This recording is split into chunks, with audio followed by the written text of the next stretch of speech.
Alors une fois, je rentre du boulot, j'arrive chez moi et lorsque je me connecte pour voir un peu les messages, les avis des gens, et je me rends compte qu'il y avait un de mes abonnés sur la page YouTube qui m'avait écrit sur ma page Facebook pour me féliciter pour une vidéo qu'il avait vraiment aimée, qu'il avait appréciée parce que c'était détaillé et puis ça proposait un bon contenu. Donc il m'a fait des compliments. C'est toujours bien les compliments, hein, je le dis, il n'y a pas de quoi. Et alors il me dit, je veux bien faire ce que tu as dit là. Il dit et il utilise la phrase l'esprit est disposé mais la chair elle est faible. Donc quand il parlait de la chair, il faisait allusion à de l'argent. Et franchement, ça m'avait vraiment fait rigoler. J'ai dit waouh, quelle inspiration, l'esprit est disposé, la chair est faible. Ça peut vraiment vous faire rire comme ça a eu à beaucoup me faire rigoler. Mais j'ai après saisi la profondeur et je crois que beaucoup de personnes qui veulent immigrer au Canada ont deux problèmes majeurs et ce sont les deux problèmes que on va décortiquer dans cette vidéo et ensuite je vais vous proposer les solutions clés que vous allez utiliser pour ne plus être confronté à ces deux problèmes. Alors le tout premier problème, c'est ce qu'on appelle l'état d'esprit. Et le tout deuxième problème, c'est l'argent. En tout cas, ce sont deux problèmes qui constituent pour moi un frein majeur pour toute personne qui soit hésite à se lancer dans l'immigration ou encore des gens qui ont déjà commencé la procédure mais qui sont confrontés de l'élan et qui s'impatientent, ainsi de suite. Donc, parlons d'abord de l'état d'esprit. L'état d'esprit, c'est quoi? L'état d'esprit, c'est la manière dont tu te prépares avant de te lancer dans quelque chose. Je vais vous donner deux exemples. Il y a une personne qui se marie en se disant, ben oui, je vais me marier, je veux tester la vie de mariage, je veux connaître ce que ça apporte, quelles sont les sensations, parce qu'il y a des gens qui aiment et c'est bien les expériences. Et il y a une autre personne qui veut se marier parce que il dit que cette femme, je n'arrive plus à vivre avec sans elle. Cet homme, je n'arrive plus à vivre sans lui. Donc, je crois que nous devrons faire notre route ensemble. Tous les deux se marient, chacun a son objectif, mais la chose est la même, c'est le mariage.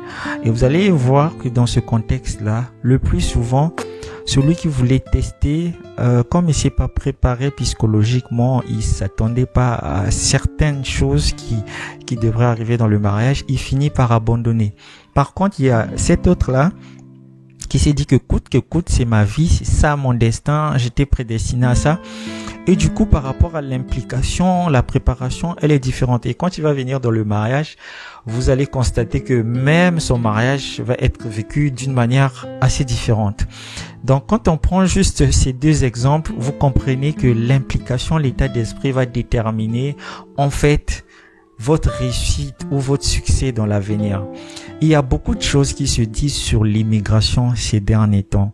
Vous allez passer ici, on va vous dire que Entrée Express ne fonctionne plus.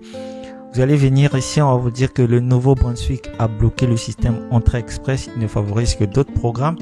On va vous dire que IRCC a ramené les délais pour la résidence permanente à 21 mois, ainsi de suite. Il y a tellement de choses. Et j'ai une communauté sur Facebook que j'ai nommée Immigration au Manitoba. Et donc là, tout le monde vient partager son témoignage. Et vous allez constater malheureusement qu'il y a comme des ondes négatives que les gens veulent transmettre aux autres.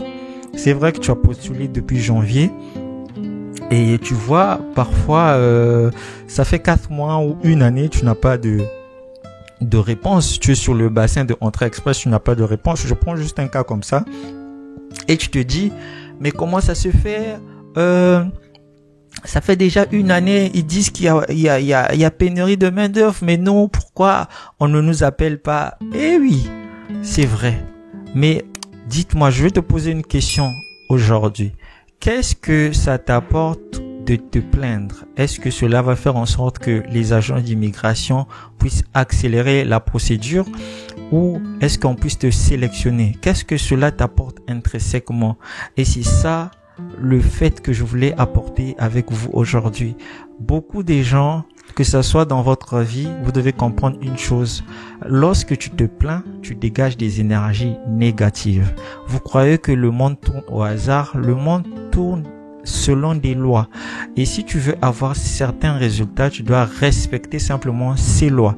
Maintenant, si tu ne les respectes pas, tu seras confronté à des résultats négatifs par rapport à ce à quoi tu t'attends. Et tu vas dire, surtout en Afrique, on a souvent tendance à dire, c'est mon oncle qui a fait ça, c'est ma mère, ainsi de suite. Non, c'est vous qui êtes le responsable parce que vous avez tellement dégagé des ondes négatives que c'est devenu automatique. Aujourd'hui, je viens avec cette vidéo pour te dire que si tu veux réussir dans la vie, les choses positives, ça s'attire en étant positif même dans l'adversité. C'est-à-dire que tu traverses une situation qui dépasse ton entendement, mais tu te dis que je veux pas dire que c'est difficile, je veux pas dire que c'est perdu, je veux pas dire que c'est trop, je veux pas me plaindre en fait.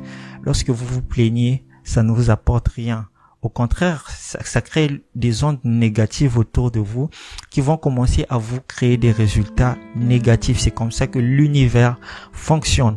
Donc, que ça soit dans l'immigration, lorsque vous vous lancez, vous devez avoir un certain mindset. Et ce mindset, ça dépend des comportements. Comment on l'acquiert? C'est en ayant certaines habitudes. Donc du coup, pour faire bref dans cette vidéo, je vais te donner au moins 5 habitudes que tu vas mettre en place à partir d'aujourd'hui. Parce que l'idée n'est pas tout simplement d'aller détecter un problème, mais il faut trouver une solution à ce problème-là. Et tu vas mettre ça en pratique. Je te conseille d'utiliser cette méthode pendant au moins 21 jours. Pourquoi je choisis 21 jours? Parce que une habitude, elle se concrétise généralement au bout de 21 jours. Ça a été démontré par la science. Lorsque tu répètes une chose pendant un minimum de 21 jours, la chose se matérialise. Elle devient une habitude. Les habitudes créent un caractère. Le caractère crée la personnalité. La personnalité emmène les résultats.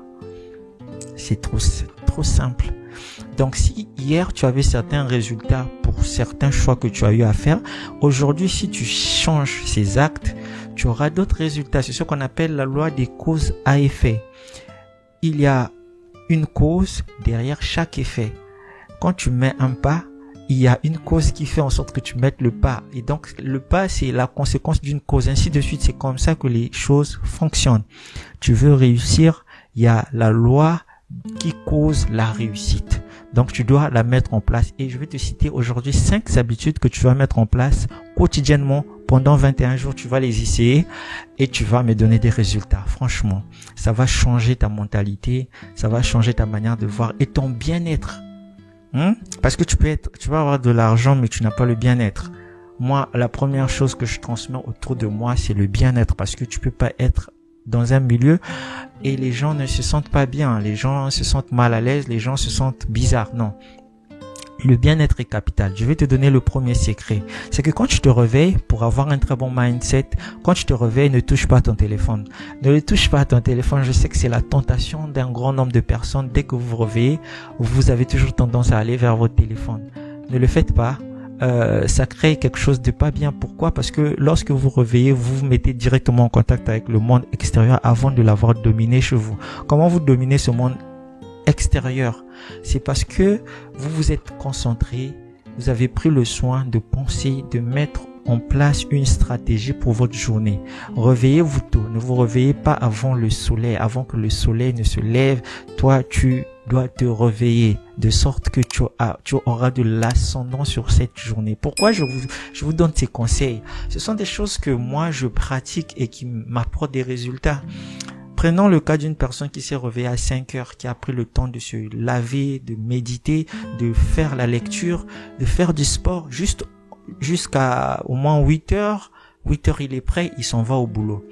Regardez l'énergie que cette personne aura, et une personne qui s'est réveillée à 7 heures, parfois déjà même tu t'es pas lavé parce que tu es trop en retard, tu t'es débarbouillé, comme ça déjà tu vas sentir mauvais et toi-même tu vas pas te sentir bien dans ta peau. Mais quand tu t'es lavé, tu as pris le soin de tout est en ordre et tu sors, tu quittes chez toi. Si vous êtes chrétien, priez. Si vous êtes croyant, méditez, ainsi de suite. Quelle que soit votre religion, ici il y a tout le monde, il y a même les Arabes. Quelle que soit votre religion, faites ce que votre religion vous conseille pour avoir ce bien-être. Et une fois que vous l'avez fait, vous pouvez sortir et quand vous quittez de chez vous, vous avez une énergie supérieure. Mais quand vous partez sur le téléphone, tu vas aller lire, non, Poutine a fait ceci, là-bas, la Russie a fait ceci, l'Ukraine a fait cela, et tout, et ça te blinde le moral en début de journée, et tu vas voir que déjà ta journée commence mal. Il y a un adage qui dit, dis-moi comment tu commences ta journée, je te dirai comment tu vas la terminer. La deuxième chose que je te conseille, c'est de dormir suffisamment. Aujourd'hui, beaucoup de jeunes ont eu la manie de se coucher à minuit et se réveiller, je ne sais à quelle heure. Parfois, les contraintes du travail, les contraintes des études, les contraintes de plusieurs choses vous demandent de vous réveiller tôt alors que vous ne dormez pas assez tôt.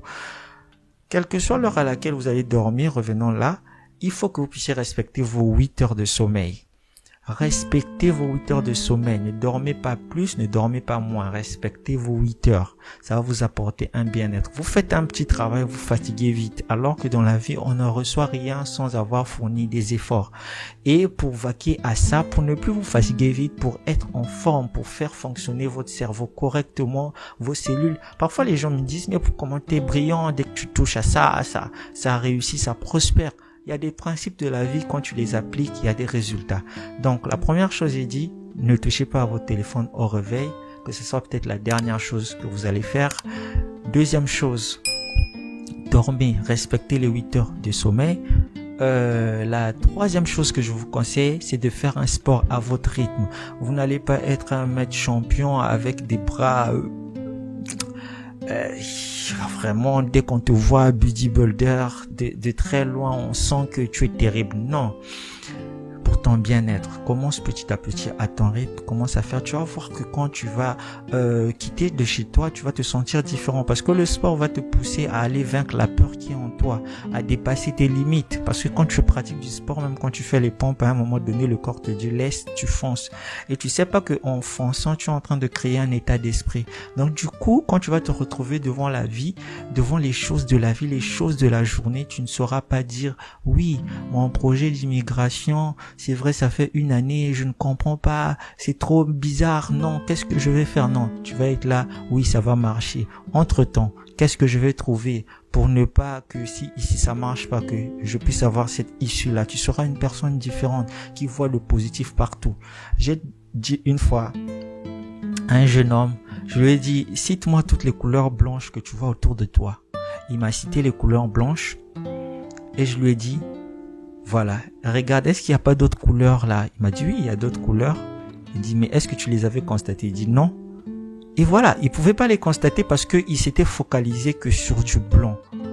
Le monde va toujours vous offrir ce à quoi vous vous focalisez, ce qui attire votre attention, ce sur quoi vous vous basez, c'est ce que l'univers va vous retourner. C'est comme ça, c'est une loi. Donc, lorsque vous faites le sport, quand vous avez des énergies positives, quand vous quittez chez vous, les choses sont différentes. Quatrième point que je vais aborder avec vous, c'est garder son cœur. Garder son cœur, c'est même un proverbe qui dit garde ton cœur plus que toute autre chose car de lui viennent les issues de la vie. Pour garder son cœur, c'est très simple. Il faut savoir pardonner aux gens. Il n'y a pas le truc qui te tue, c'est pas en fait le pardon. Tu es capable de pardonner, mais le truc qui te tue, c'est je peux tout pardonner sauf ça. C'est ça qui te tue. Je peux tout pardonner sauf ça. Tu n'es pas obligé de garder cette rancune en toi. Si tu as une action à faire envers cette personne, fais-la. Mais ne garde pas une rancune envers une quelconque personne parce que ça te freine énormément. Ça te freine énormément parce que il y a des gens qui gardent rancune. Ce sont les gens qui généralement s'attendent à ce qu'on leur fasse du bien. Et donc, ils font du bien quand on leur fait du bien. Et dès qu'on leur fait pas du bien, ils ne font plus rien. Je vois souvent des statuts du genre, j'en ai ras-le-bol, maintenant je vais devenir bizarre envers. Laissez-moi ces statuts immatures, grandissez un peu, essayez de cultiver quelque chose. C'est pourquoi même sur Facebook, vous avez, je vous dis, pour rechercher un emploi au Canada, ayez un très bon compte Facebook. Les employeurs, quand ils te sélectionnent, il va aller jeter un coup d'œil sur ton compte Facebook. il voit, tu t'appelles le dragon noir, tu as une photo bizarre en boîte de nuit, tu as fait ça. S'il te plaît, hein? Tu vois, un peu de charisme, un peu de bonne personnalité, c'est important.